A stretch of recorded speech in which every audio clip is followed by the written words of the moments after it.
I love it here. You know, it's peaceful.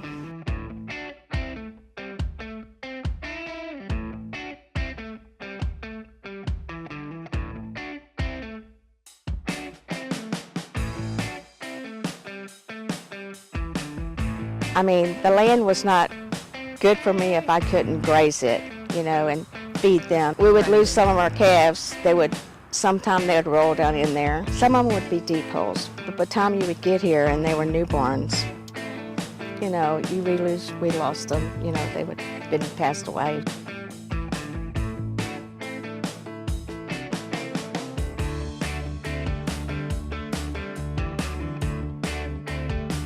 I can see from my fence to my neighbor's fence. I used to never could see across here like and all the way down there. I mean, I can see my cattle right now and tell you, I think they're all there. That's important to me, the land, and I'm not interested in selling it for houses or anything like that. I want to enjoy it. I want to enjoy my land. You know, they don't make any more of it.